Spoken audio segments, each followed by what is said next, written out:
तो दोस्तों देखिए, इस वीडियो के अंदर जिन खबरों को देने के लिए मैं आपको आया हूं वो तो सारी की सारी दूंगा, लेकिन सब कुछ जानने के बाद आपको एक चीज के ऊपर काफी ज्यादा रिलीफ मिलेगा और वो ये है कि चलिए P-75I को लेकर जितना भी सर्कस था अभी तक वो सारा कुछ समाप्त होने जा रहा है और फाइनली भारतीय नौसेना की जो फायर पावर हम लोग बढ़ाने के लिए इस प्रोजेक्ट को शुरू किए थे वो फाइनली अब सक्सेस होते हुए दिखाई दे रहा है। जैसा कि लास्ट टाइम हम लोगों ने एमका को लेकर देखा, काफी लंबे समय के बाद फाइनली उसे अप्रूवल दे दिया गया और ये भारतीय नौसेना के लिए किसी संजीवनी से कम नहीं था। तो इसी तरह से भारतीय नौसेना के लिए भी ये एक संजीवनी साबित होगा। तो चलिए आगे जानते खबर क्या है। आप बस खंडवा डिफेंस फैक्ट को सब्सक्राइब जरूर कर दीजिएगा। तो दोस्तों हम सभी जानते हैं कि P-75I में भारत द्वारा कई सारी कंडीशंस रखी गई थी और भारत इसके माध्यम से लोकली 6 की संख्या में सबमरीन्स चाहता था, जो कि कन्वेंशनल सबमरीन हो लेकिन नेक्स्ट जनरेशन हो और इससे भी बड़ी बात कि इसमें AIP सिस्टम लगा हो और AIP सिस्टम भी सी प्रूवन हो। अब इस तरह की कंडीशंस के साथ कई सारे देश शुरुआत में पार्टिसिपेट करते हैं। रशिया होता है, फ्रांस होता है, साउथ कोरिया, स्पेन और इसके अलावा जर्मनी। हालांकि हमारी जो ओरिजिनल रिक्वायरमेंट थी वो हम चाहते थे कि फ्रांस या फिर जर्मनी फुलफिल करे, लेकिन शुरुआत में देखा गया कि फ्रांस और रशिया ये दोनों ही इस बात को लेकर कि हम लोग कंडीशंस को फुलफिल नहीं कर सकते, अपने अपने नाम इन्होंने वापस ले लिए। काफी लंबे समय तक बीच में नेगोशिएशन चलते रहा। कई सारे देशों का ये प्रेशर भी भारत के ऊपर आया कि देखिए आपकी कंडीशंस काफी ज्यादा खतरनाक है, कुछ हद तक इसमें रिलीफ करिए और इस तरह की सारी कुछ चीजें लगभग चल रही थी। फाइनली 2 कॉम्पिटिटर बचते हैं, स्पेन और जर्मनी। यहाँ पर दोनों ही कॉम्पिटिटर्स की तरफ से बाकायदा प्रयास किए जाते हैं कि भारत से ये कॉम्पिटिशन जीता जाए। स्पेन की बात की जाए या फिर जर्मनी की बात की जाए, दोनों ही इस समय इकोनॉमिकली काफी ज्यादा सफर कर रहे हैं। स्पेशली अगर जर्मनी की बात की जाए तो इनका डिफेंस एक्सपोर्ट काफी लंबे समय से फॉल डाउन चल रहा है। ऐसी परिस्थिति में काफी बड़ी डील है ये, तो ये अगर भारत के साथ ये लोग कर लेते तो इन्हें काफी ज्यादा बेनिफिट हो सकता है।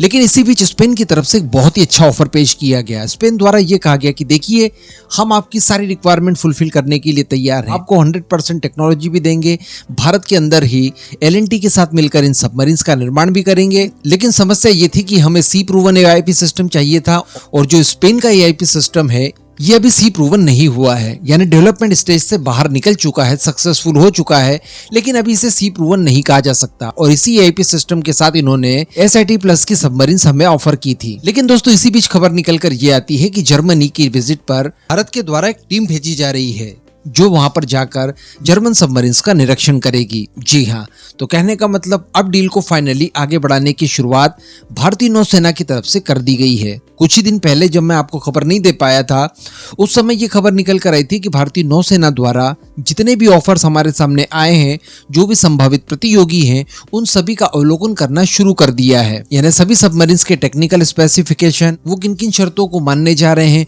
वो किस किस तरह के ऑफर्स दे रहे हैं, उनकी सबमरीन्स की क्षमताएं क्या है, इन सारी चीजों का अवलोकन करना ये लोग शुरू कर चुके थे। इसी बीच बताया जा रहा है कि भारतीय नौसेना की एक टीम जर्मनी की थीसन ग्रुप मरीन सिस्टम के सबमरीन्स का निरीक्षण करने के लिए इसी महीने जर्मनी के विजिट पर जाएगी, जहां पर संभवतः वो लोग 2 तरह के सबमरीन्स को निरीक्षित करेंगे, जिसमें एक नाम है U-212 का और दूसरी है U-214 का।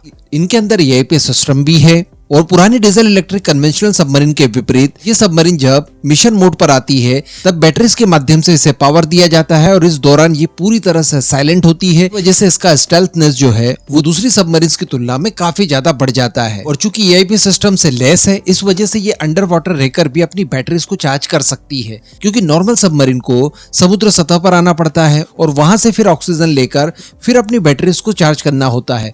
तो इस प्रक्रिया के लिए बार बार सबमरीन को समुद्र सतह पर आना होता है, जिससे कि दुश्मनों द्वारा इसे नजर में लिया जा सकता है। और जो AIP से लेस सबमरीन्स होती है वो पानी के भीतर रहकर भी पानी में घुली ऑक्सीजन के सहारे बैटरीज को चार्ज कर सकती है। इस वजह से उन्हें बार बार समुद्र सतह पर नहीं आना होता और दुश्मनों से लंबे समय तक आप बचे रह सकते हैं। और वैसे भी हम जानते हैं कि भारतीय नौसेना की जो ओरिजिनल चॉइस थी वो जर्मन सबमरीन से थी और शुरुआत भी भारतीय नौसेना यहीं से कर रही है। तो ये पूरा निर्णय कि वो किस देश की सबमरीन के साथ जाना पसंद करेगी, किसके साथ डील करेंगी, ये उन्हीं के ऊपर छोड़ दिया जाए। अच्छी बात और राहत की बात यही है कि भारतीय नौसेना की फायर पावर में अब कई गुना ज्यादा इजाफा हो जाएगा, क्योंकि जो प्रोजेक्ट है अब काफी ज्यादा फास्टर गति से आगे बढ़ने वाला है।